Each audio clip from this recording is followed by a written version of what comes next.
Al-hadirin wal hadirat rahimani Allah wa iyyakum. Mari sama-sama kita awali kajian kita dengan mengucapkan puji dan syukur kepada Allah Subhanahu wa taala atas segala limpahan nikmat dan rahmatnya yang tak pernah putus dalam kehidupan yang kita jalani. Di saat apapun kita dan dimanapun kita, di saat itu pasti ada nikmat Allah yang menyertai kita. Maka tugas kita adalah mensyukuri semua nikmat itu. Syukur itu sebenarnya kita yang membutuhkan. Karena Allah sendiri tidak butuh kepada syukur kita. Kalaulah kita tidak mau bersyukur, tidak akan berkurang pula kemuliaan Allah. Kalau seandainya kita rajin bersyukur, tidak akan bertambah mulia pula Allah dengan syukur kita. Tapi justru syukur itu kita yang membutuhkan. Bukankah kita ini adalah orang-orang yang selalu berharap nikmat itu bertambah? Dan salah satu dari cara agar nikmat itu bertambah dalam hidup kita adalah mensyukuri Dia yang memberi nikmat. Maka Allah akan mencintai kita kalau kita bersyukur. Karena itu artinya adalah kita sadar dari atau dengan apa yang telah diberikan oleh Allah. Dan sadar dengan kebesaran Dia yang memberi. Oleh karena itu, kalau Allah sudah mencintai kita, maka Allah akan memberikan tambahan-tambahan nikmatnya. Kadang-kadang belum kita minta, Allah sudah beri. Kalau Dia sudah mencintai. Tapi kalau seandainya Allah murka sama kita, barangkali itu adalah penyebab kenapa Allah tidak memberikan apa yang kita minta itu. Oleh karena itu, jadilah hamba yang syakirin, jangan menjadi hamba yang kufur nikmat. La in syakartum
Orang-orang yang benar-benar beriman, hatinya tidak akan pernah kenyang oleh Al-Quran. Nggak akan pernah puas oleh Al-Quran. Setiap kali dia membacanya, ingin membaca lagi. Dibaca, ingin ditambah lagi. Kalau memang dia benar-benar sebagai orang yang beriman. Maka tugas kita adalah bagaimana kita selalu berupaya untuk memahami isi kandungan Al-Quran. Apa kata Iyas ibnu Muawiyah? Wa qala Iyas ibnu Muawiyah, "Mathalul ladzina yaqra'una al-Qur'an wa hum la ya'lamuna tafsirahu." Perumpamaan orang-orang yang membaca Al-Qur'an tapi mereka tidak mengerti penafsiran atau tidak tahu dia apa yang ada dalam Al-Qur'an yang dia baca itu. Kamatsali qaumin, sama seperti satu kaum, ja'ahum kitabun min malikihim, sama seperti kaum yang didatangi, yang diberikan kepadanya surat dari rajanya. Jadi kaum diberikan surat yang datang dari raja, lailan, di malam hari, walaysa indahum misbah, di mana di malam hari itu mereka tidak punya lampu. Jadi dapat surat dari raja di malam hari, tapi tidak ada lampu. Fatadakhalathum raw'ah. Maka tadakhalathum raw'ah. Raw'ah itu kecemasan. Dia tidak tahu ini isinya apa, tapi dari raja ini ada kecemasan demi kecemasan. Jangan-jangan, karena dari raja. Jangan-jangan penjara ini. Tapi dia tidak tahu isinya. Ini perumpamaan yang diberikan oleh Iyas ibn Muawiyah. Orang yang tidak mengerti dan Al-Quran itu ibaratnya seperti itu. Dapat surat di malam hari, tidak ada lampu, tidak mengerti dia. Paling menduga-duga saja. Sehingga yang ada adalah kecemasan. Padahal, jangan-jangan isi surat dari raja itu adalah pembagian sembako. Pembagian sembako tentu menyenangkan. Dapat jatah BLT dan lain sebagainya. Jangan itu isi suratnya. Tapi karena dia tidak paham, yang ada adalah kecemasan demi kecemasan. Tidak tahu dia apa isinya. Wala yadruna ma fil kitab, dan mereka tidak paham, tak mengerti dan apa yang ada di dalam kitab itu. Wa mathalul ladzi ya'rifu tafsir, sementara orang-orang yang membaca dan mengetahui tafsirnya, kamatsali rajulin ja'ahum bimisbahin faqra'u ma fil kitab, seperti seseorang yang mendapatkan surat seperti tadi, bimisbah, tetapi dia punya lampu, ada penerang. Faqara'u ma fil kitab, lalu mereka membaca apa yang ada di dalam Al-Quran. Jauh bedanya. Ketika kita baca, kita nggak mengerti apa-apa. Dengan ketika kita baca dan kita paham dengan apa yang ada di dalam Al-Quran. Sungguh akan nikmat ketika kita membaca ayat-ayat Allah dan kita mengerti dengan apa yang ada dalam Al-Quran yang kita baca itu. Mana-mana yang dihalalkan oleh Allah kita mengerti. Mana-mana yang diharamkan oleh Allah kita tahu. Ada ajakan-ajakan untuk mendapatkan surga, kita bersemangat untuk mengerjakan ajakan itu. Ada pula larangan-larangan agar kita tidak terjebak kepada neraka, maka kita akan menjauhkan diri kita pula dari perkara-perkara yang ternyata itu adalah dilarang. Maka setelah kita membaca, bisa membaca, tidak ada langkah berikutnya kecuali bagaimana kita berupaya untuk memahami Al-Quran. Tapi yang satu hal yang perlu dipahami bahwa jangan pula tidak membaca sebelum paham. Jangan pula dianggap nanti tidak ada gunanya membaca kalau tidak paham. Awas ini, hati-hati ini dengan hal yang seperti ini. Karena kalau salah tangkap kita penjelasannya, seolah-olah bacaan kita mesti selalu diikutkan dengan pemahaman. Baca saja, satu huruf yang kita baca saja dari Al-Quran, itu Allah sudah sediakan 10 pahala. Itu satu huruf. Man qara'a harfan minal Qur'an, falahu hasanah. Wal hasanatu bi'ashri amsalihah. Walam akul alif lam mim harfun, walakin alif harf, walam harf, wa mim harf. Jadi barang siapa yang membaca satu huruf dari Al-Quranul Karim, dia mendapatkan satu kebaikan yang dikalikan 10.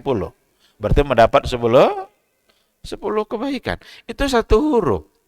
Apa kurang sayangnya Allah pada kita? Apa kurang sayang juga Allah itu pada kita?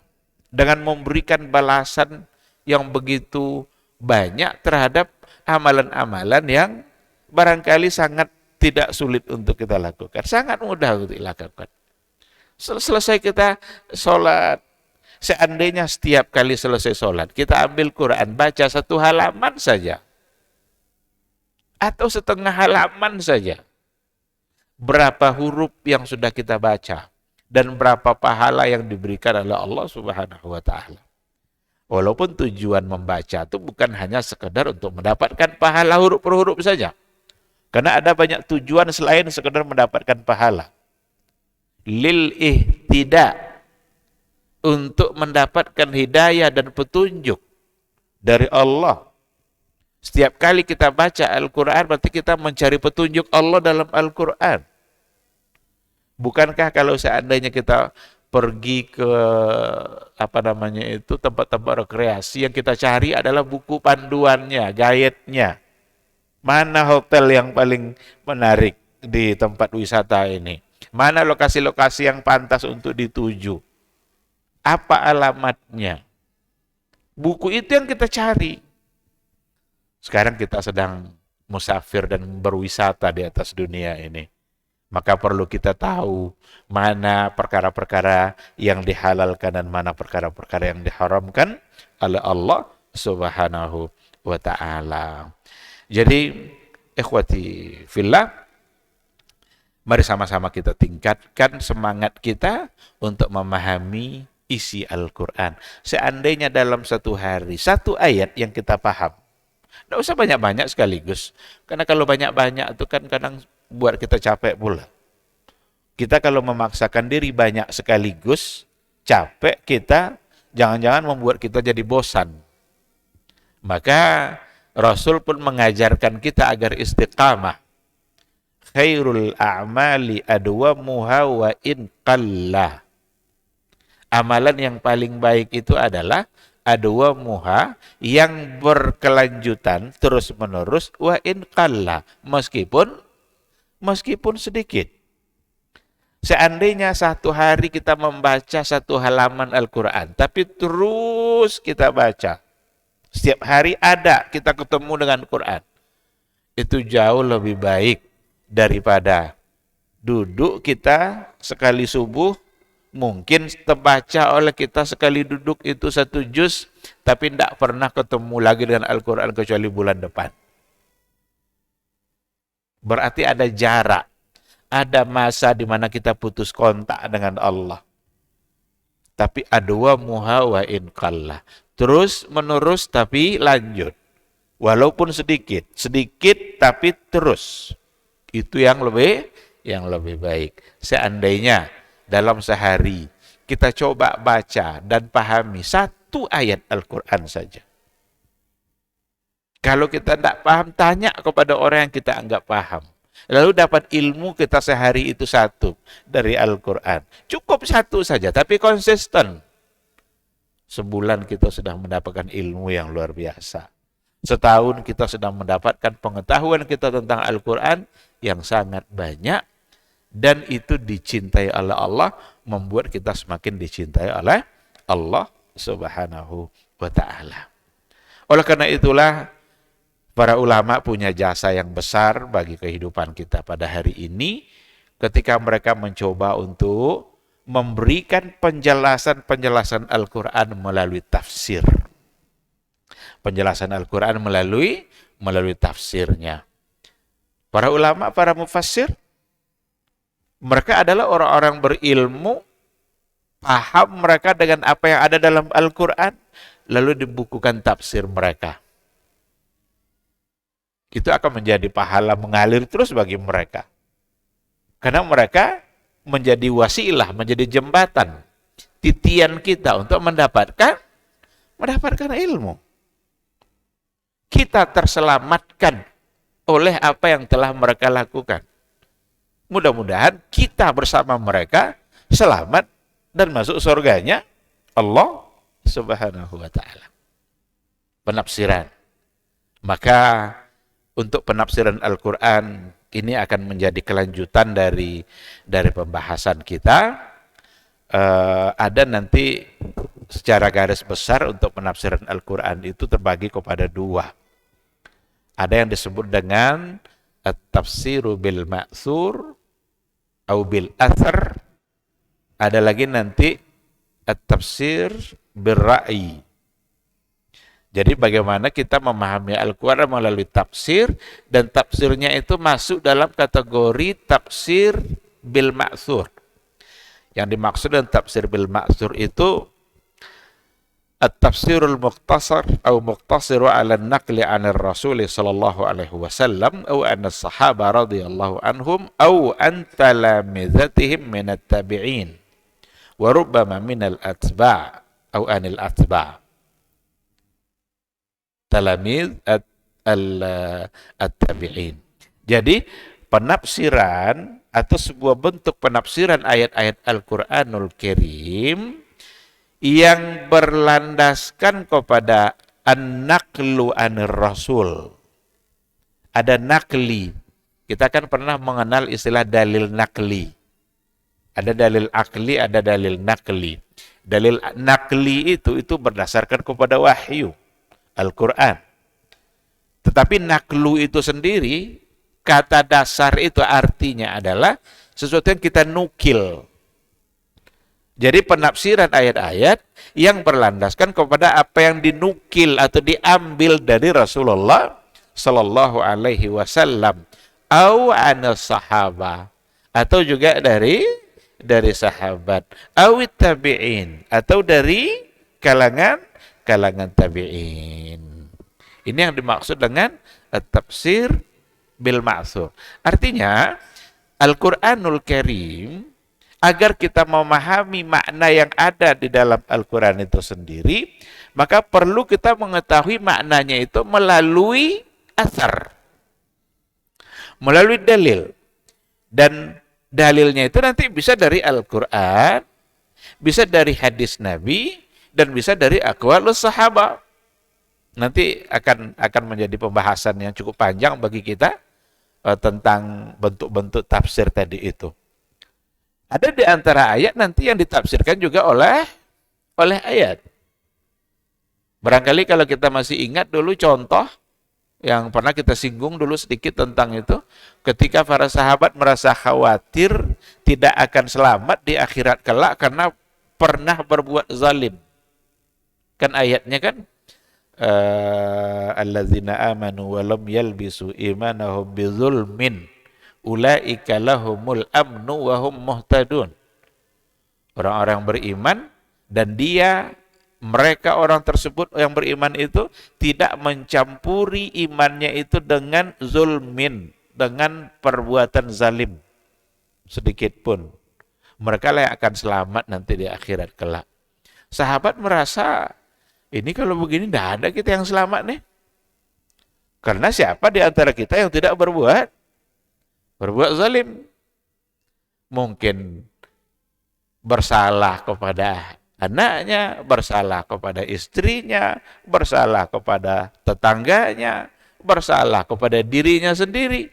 Jadi merasa, ya Rasulullah, ayyuna la yazlim. Siapa di antara kita ini, di antara kami ini yang tidak bersalah kalau begitu? Tidak ada yang selamat nanti akhirnya. Ini ayat Al-Quran dijelaskan juga oleh ayat yang lain. Kata Rasul, bukan seperti yang kalian duga. Ayat itu bukan seperti yang ada dalam pikiran kalian sekarang ini. Bahwa yang dimaksud dengan zulmin di situ, kata Rasul, adalah syirik. Dijelaskan oleh ayat yang lain, inna syirka la zulmun azim. Inna syirka la zulmun azim. Sesungguhnya syirik itu adalah zulmun. Jadi zulmun yang ada pada ayat tadi maknanya adalah sama dengan zulmun yang ada pada ayat dalam surat Luqman itu. Maka ayat itu maknanya orang-orang yang beriman lalu tidak mencampuri imannya sedikit pun dengan kesyirikan. Maka berhati-hati betul dengan perbuatan syirik. Jangan anggap remeh persoalan syirik ini. Banyak hal-hal yang sebenarnya syirik tapi dianggap tidak syirik oleh sebagian orang hari ini. Bahkan dianggap sebagai sebuah ibadah. Meminta-minta kepada ahli kubur. Berdoa, meminta kepada orang-orang dianggap keramat yang sudah mati sekian puluh tahun yang lalu. Itu semua adalah bagian dari kesyirikan. Karena berdoa itu hanya kepada Allah Subhanahu wa ta'ala. Oh, kami tidak berdoa kepada mereka. Kami tidak menyembah mereka. Kami hanya sekedar menjadikan dia perantara saja agar doa cepat diterima. Berarti tawassul. Dan tawassul kepada yang sudah mati itu hukumnya sama dengan syirik. Haram. Menjadikan orang yang sudah tidak paham lagi dengan apa-apa dijadikan sebagai tawassul untuk disampaikan doa kepada Allah Subhanahu wa ta'ala. Banyak yang sulit untuk menerima ini sebagai sebuah kesyirikan. Berhati-hati betul ini dengan hal-hal yang begini. Karena kalau iman kita sudah kita campurkan dengan kesyirikan seperti itu, berarti dia tidak akan aman nanti dalam hisabnya di mahsyar. Bahkan syirik adalah dosa yang tak akan diampuni oleh Allah kalau tidak dinyatakan langsung minta ampun. Innallaha la yaghfiru ay yushraka bihi wa yaghfiru ma duna dzalika liman yasha.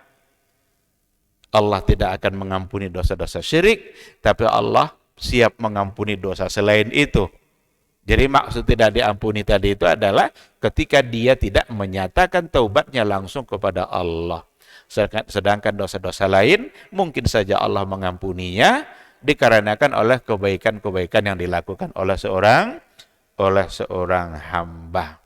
Jadi itu bentuk dari tafsir bil ma'tsur.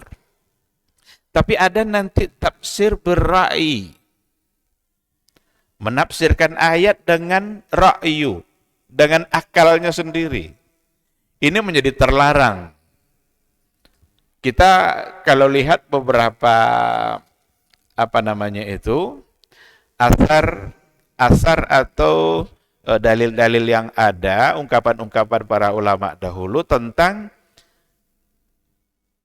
jangan sekali-kali menafsirkan Al-Quran semata-mata hanya dengan akal dan hawa nafsu. Apa kata Ibnu Abbas? Dalam sebuah hadis Ibnu Abbas marfu'an. Marfu'an berarti disandarkan kepada Rasulullah sallallahu alaihi wasallam. Apa kata beliau? Wa man qala fil Qur'ani bi ra'yihi falyatabawwa maq'adahu minan nar.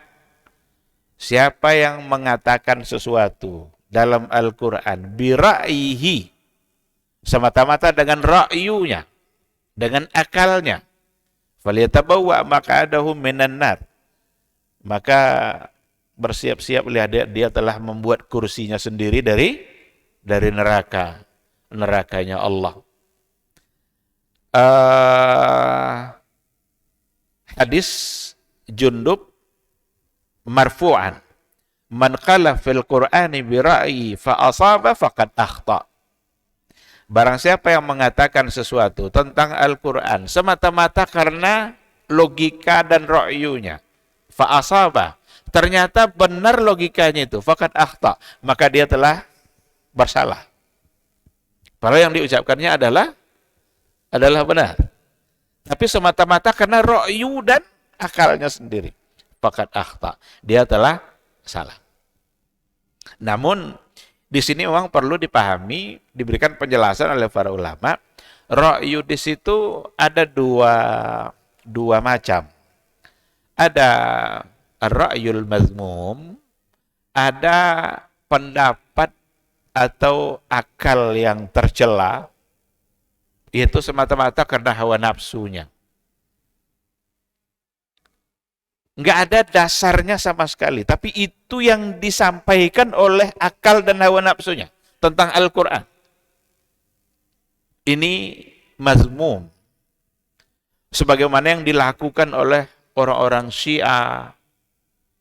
Bahkan ada dari sebagian gulatul mutasawwifah. Gulatul mutasawwifah itu kelompok-kelompok sufi yang ekstrim, yang mencoba untuk memberikan pemahaman Al-Quran yang semata-mata hanya dari apa yang terlintas oleh akalnya. Maka dikenal juga adalah seperti tafsir Al-Isyari. Tafsir isyarat-isyarat apa namanya itu, khawatir. Apa yang terlintas oleh pikiran dia, itu yang dijadikannya pemaknaan. Ada yang semata-mata kalau yang dilakukan oleh orang-orang Syiah itu, penafsiran ayat yang sama sekali tidak bisa diterima, bahkan bisa kufur. Ini mazmum, ini sangat tercela. Ini menjadi bagian dari tafsir birra'il mazmum. Penafsiran dengan pendapat atau akal hawa nafsu, dan itu tercela. Kalau mau diberikan contoh, ada banyak contoh penafsiran orang-orang Syiah, dan itu ada dalam buku tafsirnya orang-orang Syiah itu. Mereka tidak bisa menolak, karena memang itu didapat dari penjelasan ulama-ulama Syiah. Apa contoh yang mereka lakukan? Mereka juga suka merubah-rubah ayat. Ketika ada ayat, kuntum khaira ummatin ukhrijat linnas. Ayat itu yang dikhitab di situ, itu adalah sahabat. Turun kepada mereka. Rasul menyampaikan ayat itu kepada mereka. Kuntum khaira ummah. Kalian ini adalah umat yang terbaik. Ukhrijat linnas. Tetapi apa perubahannya oleh orang-orang Syiah? Dan itu ada dalam tafsirnya Syiah. Mereka tidak baca khairu ummah. Tapi mereka baca kuntum khaira a'immah. A'immah itu imam, para imam. Karena orang Syiah yang gulatus Syiah itu, Syiah yang ekstrim itu, Syiah Rafidhah, itu Syiah yang meyakini 12 imam yang maksum. Imam pertamanya menurut mereka adalah Ali bin Abi Thalib. Lalu nanti anak keturunannya Hasan, Husain, dan seterusnya. Jadi dibacanya kuntum khaira a'immah. Kalian ini adalah a'immah yang terbaik. Bukan lagi umat yang terbaik, tapi para imam yang terbaik. Maka yang pertama yang terbaik itu adalah Ali bin Abi Thalib. Tapi ini adalah penafsiran yang tercela. Tidak punya dasar sama sekali. Mereka telah merubah ayat dan telah menafsirkan ayat sesuai dengan hawa nafsunya. Di antara contoh yang lain, ketika ada ayat, innallaha ya'murukum an tazbahu baqarah. Sesungguhnya Allah memerintahkan kalian untuk menyembelih baqarah. Apa arti baqarah? Sapi betina. Apa penafsirannya oleh Syiah? La'natullah alaih. Baqarah di situ katanya adalah Aisyah ummul mukminin. Aisyah ummul mukminin disebut baqarah. Orang yang dijamin masuk surga, istri yang dicintai, sangat dicintai oleh Rasulullah sallallahu alaihi wasallam. Tapi mereka menafsirkannya seperti itu. Ini tafsir birra'il mazmum. Ini penafsiran dengan ra'yu, dengan akal, dengan hawa nafsu yang mazmum, tercela. Bahkan mereka bisa dihukumkan kufur dengan seperti itu. Dengan melakukan penafsiran seperti itu. Tidak mungkin orang beriman kepada Rasul lalu menganggap Aisyah adalah perempuan yang tercela bahkan masuk neraka. karena dia adalah istri yang sangat dicintai oleh Rasulullah Sallallahu Alaihi Wasallam. Ada dalam ayat marajal bahraini yaltaqiyan. Jadi ada dua laut, asin, kemudian tawar. Ketemu dia, tapi tidak menyatu. Ketemu tapi tidak menyatu. Dan itu ada sampai sekarang. Apa penafsirannya oleh orang Syiah? Dua laut tadi itu. Huma Ali wa Fatimah. Jadi yang dua laut itu, pertama adalah Ali, yang kedua adalah Fatimah. Lalu ada lagi, yakhruju minhuma al-lu'lu' wal marjan. Yakhruju minhuma, keluar dari keduanya, lu'lu' wal marjan, mutiara, perhiasan mutiara. Apa penafsirannya oleh orang Syiah? Keluar dari yang dua tadi, dari dua laut tadi bisa dikeluarkan banyak mutiara. Apa penafsirannya oleh orang-orang Syiah? Al-Hasan wal Husain. Jadi al-lu'lu' wal marjan. Hasan dan Husain bagaikan mutiara. Ini benar-benar penafsiran yang kalau memang secara sadar mereka menafsirkan seperti itu, ini membuat kepada kekufuran. Karena nampak salahnya, benar-benar terang kalau itu adalah batil. Tidak akan mungkin ada dalil yang untuk mendukung penafsiran yang seperti itu. Dan penafsiran seperti ini jangan sekali-kali diikuti. Ini penyimpangan yang luar biasa di dalam memahami ayat-ayat Allah. Mereka mengira itu tafsirnya, padahal Allah tidak pernah menginginkan penafsiran yang seperti itu. Begitu juga dengan Ghulatus Sufiyah, orang sufi yang banyak punya penafsiran ayat yang barangkali nanti kita coba lihat contohnya setelah kita menjawab suara azan.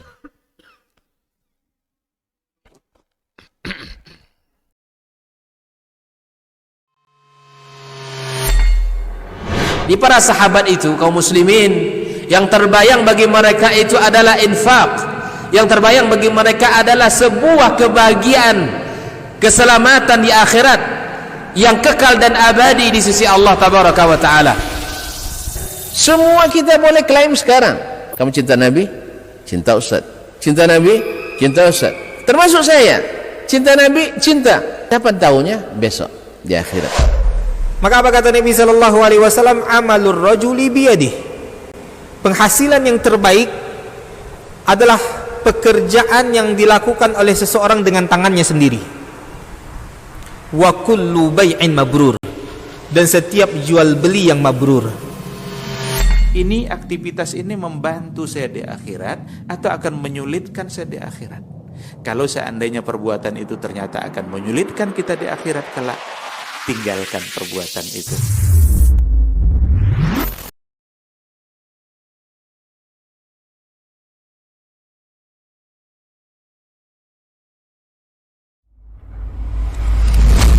Dikala Umar ini subhanallah, yang diinginkannya itu generasi-generasi luar biasa, orang-orang hebat. Lalu kemudian apa yang dilakukan oleh Umar? Fa'asta'miluhum fi ta'atillah.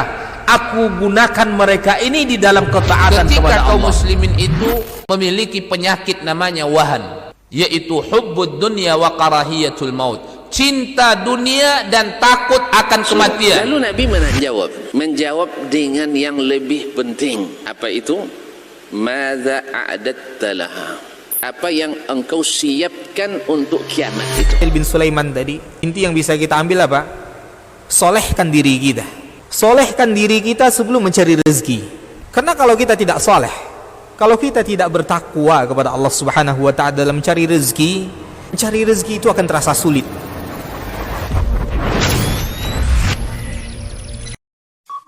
Dr. Dasman Yaya Ma'ali LCMA Hafizahullah, Dr. Helmi Basri LCMA Hafizahullah, Dr. Hidayatullah Ismail LCMA Hafizahullah. majtama'a qaumun fi baitin min buyutillah yatluna kitaballah wa yatadarasunahu fima bainahum illa nazalat alaihimus sakinah wa ghasyiyatuhumur rahmah wa haffat bihimul malaikah wa dzakarahumullahu fiman indah. Tidaklah suatu kaum duduk di salah satu rumah Allah membaca ayat-ayat Allah dan sama-sama mempelajarinya kecuali turun kepada mereka as-sakinah, ketentraman dan kenyamanan. Wa ghasyiyatuhumur rahmah, dan mereka diliputi pula oleh rahmat, kasih sayang dari Allah Subhanahu wa taala. Wa haffat bihimul malaikah, dan mereka pun dikelilingi oleh para malaikat, karena malaikat suka majelis-majelis zikir dan ilmu. Wa dzakarahumullahu fiman indah, dan Allah akan banggakan sebut-sebut mereka di kalangan malaikat-malaikat yang ada di sisinya, di masyarakat atas. Mudah-mudahan kita termasuk yang sering disebut-sebut di sisi Allah di kalangan para malaikat, dan di akhir majelis ini mudah-mudahan kita pula mendapatkan seperti yang tersebut dalam hadis qudsi, qumu maghfuran lakum, silahkan berangkat meninggalkan majelis ini dalam keadaan diampuni dosa-dosa kalian.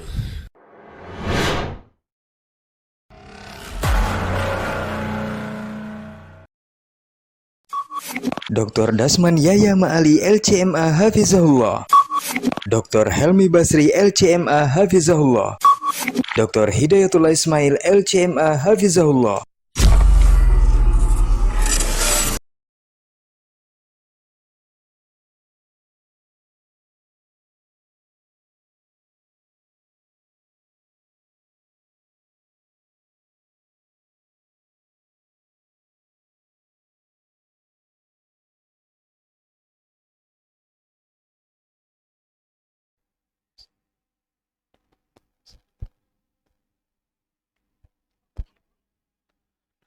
Bismillahirrahmanirrahim. Alhamdulillah. Wassalatu wassalamu ala Rasulillah wa ala alihi wa sahbihi wa mawala. Ikhwati fillah. Tadi sudah kita gambarkan bahwa penafsiran Al-Quran birra'il mazmum, menafsirkan ayat Al-Quran tapi dengan pendapat yang tercela, sama sekali tidak punya landasan syar'i. Nggak akan mungkin didapatkan dalil untuk penafsiran itu. Dan itu sangat tidak dibenarkan tentu saja. Seperti yang kita contohkan tadi, apa yang sudah ditafsirkan oleh ulama-ulama Syiah, yang selalu penafsirannya itu menuju kepada pembelaan terhadap Ali dan keluarganya, atau apa yang mereka sebut dengan Ahlul Bait, atau celaan-celaan nanti terhadap sahabat-sahabat yang ada. Ketika ada ayat-ayat celaan, mereka akan tafsirkan, ini maksudnya Abu Bakar, ini maksudnya Umar. Karena bagi mereka Abu Bakar, Umar, Utsman adalah orang-orang yang sangat tercela. Ketika ada hal-hal yang baik, ini maksudnya Ali, ini maksudnya Hasan, Husain. Bahkan mereka menafsirkan amma yatasaalun 'anin naba'il azim. Mereka bertanya-tanya tentang berita besar. Apa kata mereka Naba'ul Azim itu? Ali bin Abi Thalib. Jadi semua diarahkan ke Ahlul Bait. Semua hal-hal yang baik ada dalam Al-Quran nanti maksudnya Ahlul Bait. Semua hal-hal yang buruk nanti maksudnya adalah Abu Bakar, Umar, dan sahabat-sahabat yang lain. Hal yang sama itu juga nampak dalam penafsirannya kaum Sufi. Kelompok-kelompok Sufi yang mereka mengaku-ngaku sebagai orang yang berupaya untuk membersihkan ruh. Agama Islam mengajarkan kita untuk membersihkan ruh, agar jiwa kita bersih.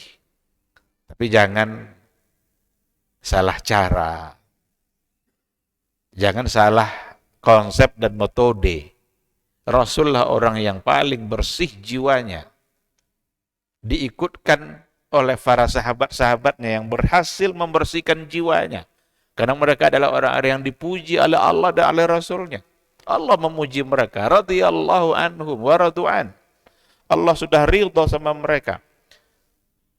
Sulit bagi orang sesudahnya untuk mencapai apa yang telah mereka capai dalam persoalan kesucian. Lalu datang orang-orang sufi dengan konsep-konsep yang menyimpang, yang mengaku punya cara untuk mencapai kesucian jiwa itu, tapi dengan cara yang tidak lagi dilakukan oleh Rasulullah dan oleh para sahabat. Mereka menafsirkan ayat-ayat juga dengan penafsiran mereka. Apa contohnya? Ketika ada perintah kepada Nabi Musa untuk membuka sendalnya, ketika sampai di sebuah lembah, fakhla'na 'alaika, lepaskanlah dua sendalmu, wahai Musa, karena innaka bilwadi al-muqaddasi tuwa, karena kamu sekarang sedang berada pada lembah yang suci, lepaskan dua sendalmu. Apa kata orang sufi dalam penafsirannya? Ayat ini isyaratun ila khal'id dunya wal akhirah min qalbihi. Jadi ayat ini sebagai isyarat, maka sering disebut sebagai tafsir isyari. Isyarat-isyarat, lintasan-lintasan dari pikiran dia yang terlintas dalam pikirannya tentang ayat. Ini maksudnya ini, isyari. Jadi kata mereka, ayat ini adalah isyaratun ila khal'id dunya wal akhirah min qalbihi. Sebagai isyarat agar mencabut dunia dan akhirat dari hatinya. Jadi dua sandal itu adalah dunia dan akhirat. Maka oleh orang-orang sufi, selagi kita beramal untuk mendapatkan surga Allah, belum ikhlas. Jadi beramal mendapatkan surga itu tidak disebut sebagai ikhlas. Karena harus cabut itu, lepaskan itu, dunia dan akhirat itu dari hatinya. Hanya semata-mata mengejar ridha Allah. Beribadahlah untuk mendapatkan ridha Allah. Bahkan orang sufi juga sebagian mengatakan, biar masuk neraka asal Allah ridha. Emang kuat masuk neraka asal Allah ridha? Tidak begitu caranya dalam memahami ayat ini. Biar masuk surga asal Allah ridha, itu yang seharusnya. Kejarlah ridha Allah untuk mendapatkan surga. Bukankah surga itu janji dari Allah? Salahkah kita ketika mengejar apa yang dijanjikan oleh Allah? Tentu tidak salah. Dan itu tidak bertentangan dengan keikhlasan. Tapi ayat tadi, fakhla'na 'alaik, lepaskan kedua sandalmu, itu bagi orang-orang sufi adalah isyarat untuk melepaskan dunia dan akhirat, mencabut dunia dan akhirat dari hatinya. Dan itu tentu tidak benar. Ketika Allah memerintahkan wa alqi asaka, kan ada Allah memerintahkan Nabi Musa itu, lemparkan tongkatmu wahai Musa. Karena kan nanti bisa menjadi menjadi ular, ada bisa menjadi laut, bisa menjadi jalan karena dilemparkan tongkatnya oleh Nabi Musa. Lemparkan tongkatmu. Apa penafsirannya dalam mereka? Artinya la yakunu laka mu'tamadun wa mustanadun ghairi. Jadi bukan berarti semata-mata artinya adalah melemparkan tongkat itu, tetapi adalah kamu harus meyakini bahwa kamu tidak ada punya sandaran apapun selain daripada saya. Mengatakan bahwa tidak ada tempat bersandar selain Allah itu betul. Karena Allahus Samad. Tapi menafsirkan ayat tadi bahwa maksudnya itu, sini persoalannya. Karena benar-benar yang diperintahkan oleh Allah adalah Nabi Musa melemparkan tongkatnya. Dan memang ada tongkat Nabi Musa itu. Nah, jadi menafsirkannya ke situ, di situ yang jadi masalah. Tetapi menganggap bahwa tidak ada tempat kita bersandar, tempat bergantung selain Allah, itu adalah sesuatu yang benar. Nah, jadi ini adalah bentuk dari yang ketika dikatakan bahwa terlarang menafsirkan ayat birra'i, maka lebih kepada maksudnya itu birra'il mazmum. Karena ada nanti di antara penafsiran ayat yang birra'i juga, tapi dapat diterima, dapat dibenarkan. itu seperti yang dikembangkan sekarang dengan tafsirul ilmi, i'jazul Quran itu, i'jazul hadis wa i'jazul Quran, yang digabungkan dalam satu istilah dengan tafsirul ilmi. Itu dapat diterima. Bagaimana kita mencoba menggali atau memahami ayat-ayat Al-Quranul Karim melalui riset-riset dan hasil penemuan ilmiah. Itu tafsir ilmi namanya. Tafsir yang berbasis kepada riset ilmu pengetahuan. Ini dikembangkan sekarang ini. Profesor Zaghlul Najjar, dia punya ensiklopedinya itu tentang Ijazul Quran wa Ijazul Hadis. Banyak sekali hal-hal yang dulu disampaikan oleh Nabi tapi sekarang ingin dibuktikan kebenarannya melalui riset ilmiah. Kenapa kalau kita bersin kita ucapkan alhamdulillah? Biasanya alhamdulillah kapan kita ucapkan? Ketika mendapatkan kebaikan. Sekarang bersin alhamdulillah. Apa kebaikan yang ada pada bersin itu? Dicoba digali oleh para ahlinya. Oh, ternyata bersin itu mengeluarkan sesuatu yang tidak baik bagi tubuh kita. Dan itu adalah satu kebaikan. Wajar diucapkan alhamdulillah. Ini tafsir ilmi. Kenapa kalau kita ngantuk menguap, Rasul suruh tutup mulut kita? Itu juga diteliti oleh para ilmuwan. Ternyata kalau dengan tidak menutup, itu akan ada sesuatu, entah kuman atau virus yang ditarik oleh pernapasan kita dan masuk ke dalam tubuh. Tapi Nabi membahasakan dalam hadis, fa inna syaitana yadkhulu fihi. Karena sebenarnya syaitan nanti akan masuk ke situ. Nah, ini penafsiran seperti ini berdasarkan kepada hasil-hasil riset ini dikembangkan dan dapat diterima. Ada juga yang dibahas mana yang lebih menyegarkan dan membuat bersih, air dingin apa air panas? Yang membuat kita lebih segar dan lebih membersihkan. Apakah air dingin atau air panas? Air panas. Jawabannya air dingin. Dari mana diambil? Dan itu diteliti. Diambil dari doa kita saat sholat jenazah. Apa doa kita untuk jenazah?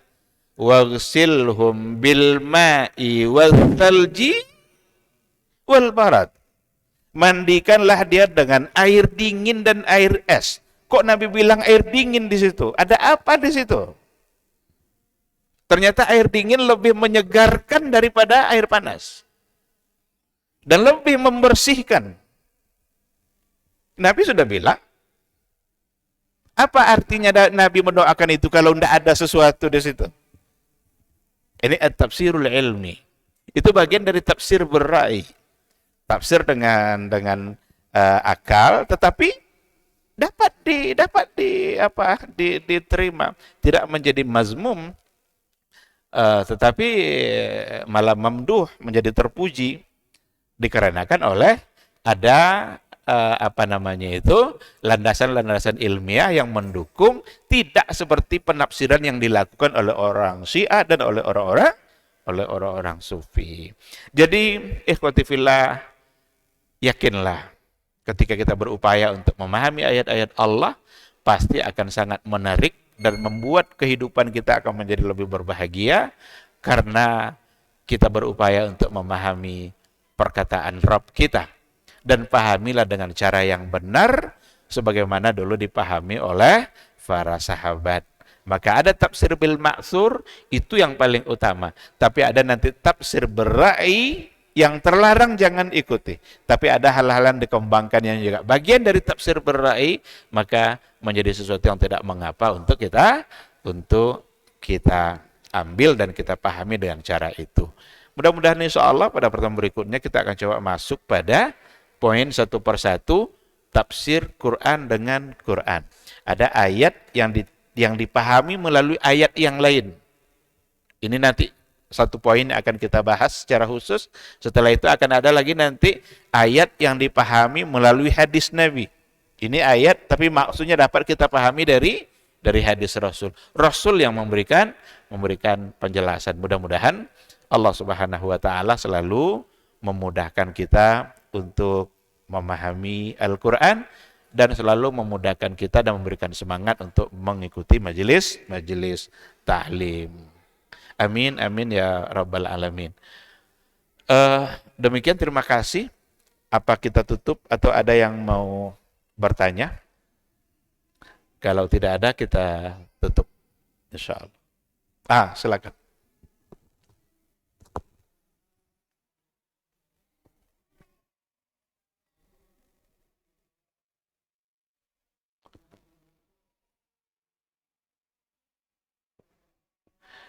Iya, satu huruf Al-Quran mendapatkan 10 kebaikan atau 10 pahala. Terus?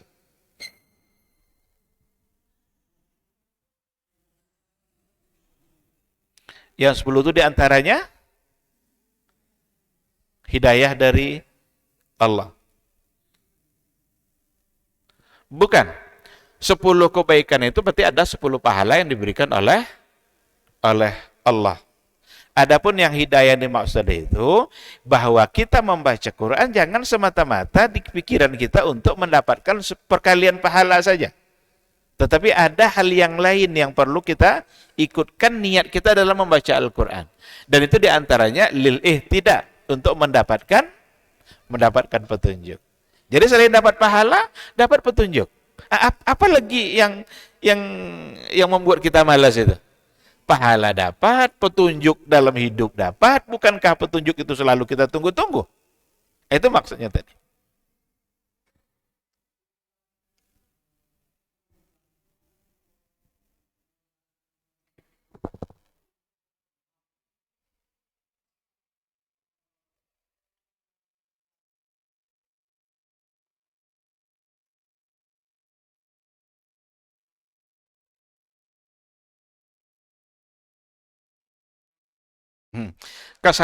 Kesalahan dalam pemahaman nanti tidak langsung dihukumkan syirik. Kesalahan dalam pemahaman berarti bisa menjadi sebuah kemaksiatan. Syirik itu bagian dari kemaksiatan. Maksiat terbesar adalah syirik. Tidak ada maksiat yang lebih besar daripada syirik. Tetapi tidak setiap kemaksiatan lalu disebut syirik. Ada kemaksiatan dalam bentuk lain. Kalau kita salah paham tentang ayat haram kata Allah, kita pahami halal, tentu jadi maksiat dia. Oleh karena itu, upaya kita untuk belajar harus ada. Saya tidak bisa bahasa Arab, saya hanya bisa membaca terjemahannya saja agar saya paham dengan apa yang saya baca dari ayat-ayat Al-Quran. Baca terjemahannya itu. Karena walaqad yassarnal Qur'ana lidzikri fahal min muddakir. Allah itu sudah buat Quran itu semudah mungkin. Dan Al-Quran inilah satu-satunya kitab yang cocok untuk semua umur. Kitab selain Quran tidak cocok untuk semua umur. Ada buku ditulis oleh profesor, suruh anak SD baca. Bingung dia. Ada buku ditulis untuk anak SD, suruh doktor profesor baca, muak dia. Tapi Quran cocok untuk umur berapa saja. Sekarang, Alhamdulillahirabbil alamin. Anak umur berapa saja, orang tua umur berapa saja dapat memahami itu. Inilah keistimewaan Al-Quranul Karim itu. Salah satunya. Memang untuk kita semua, tanpa batas umur. Bahkan sekarang ini lebih banyak anak-anak kecil yang hafal Quran daripada orang-orang dewasa.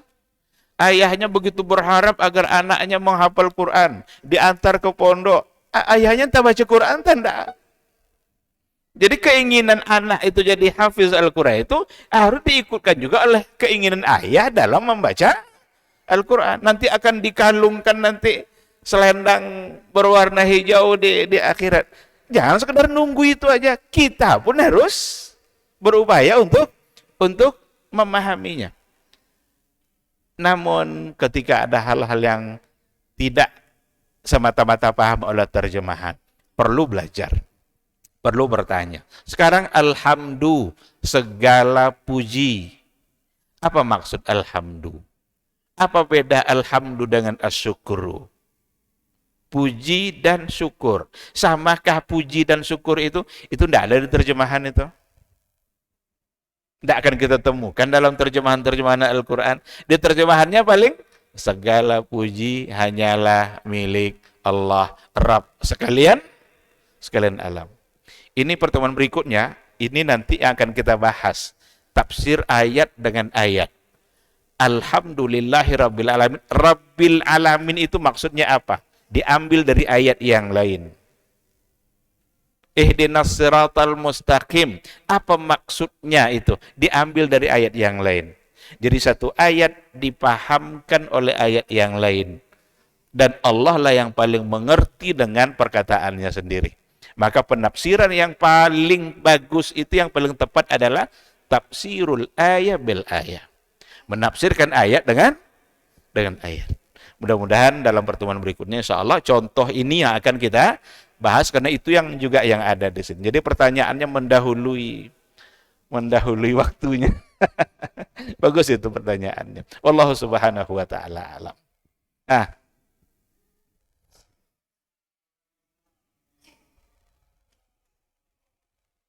Apakah bisa?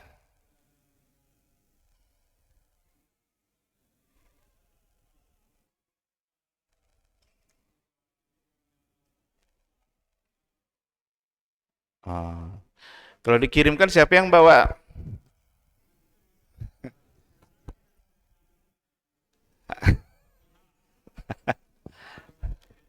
Wallahu alam. Ini adalah persoalan-persoalan yang sering diperselisihkan.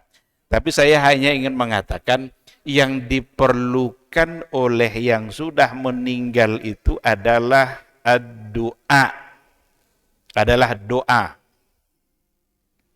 Doa sangat ditunggu-tunggu oleh yang sudah meninggal.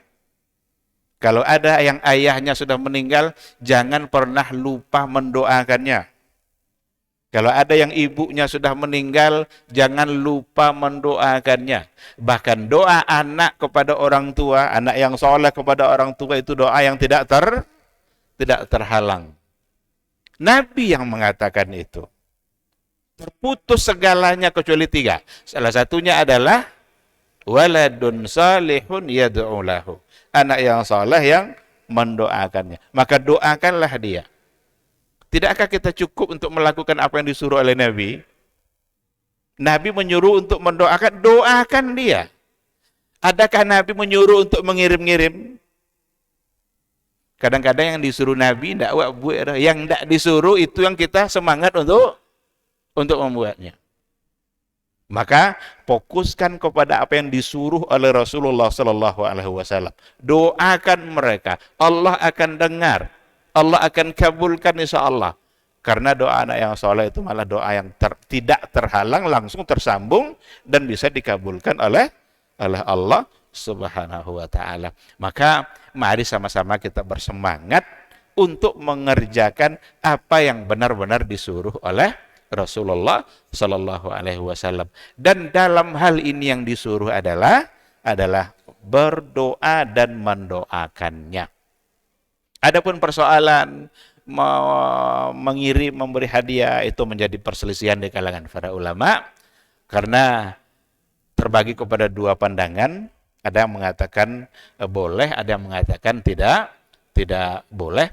Tapi kita perlu melihat pegangan mereka dalam membolehkan dan yang tidak membolehkan itu seperti apa.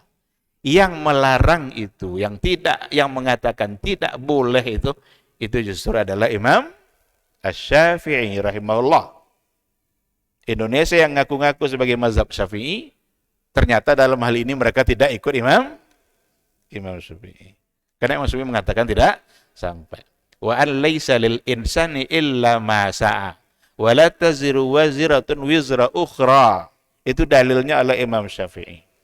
Yang membolehkan justru adalah Imam Ahmad dalam mazhab Hambali yang mengatakan boleh. Tetapi bukan berarti kebolehannya itu sebagaimana yang dilakukan oleh orang hari ini.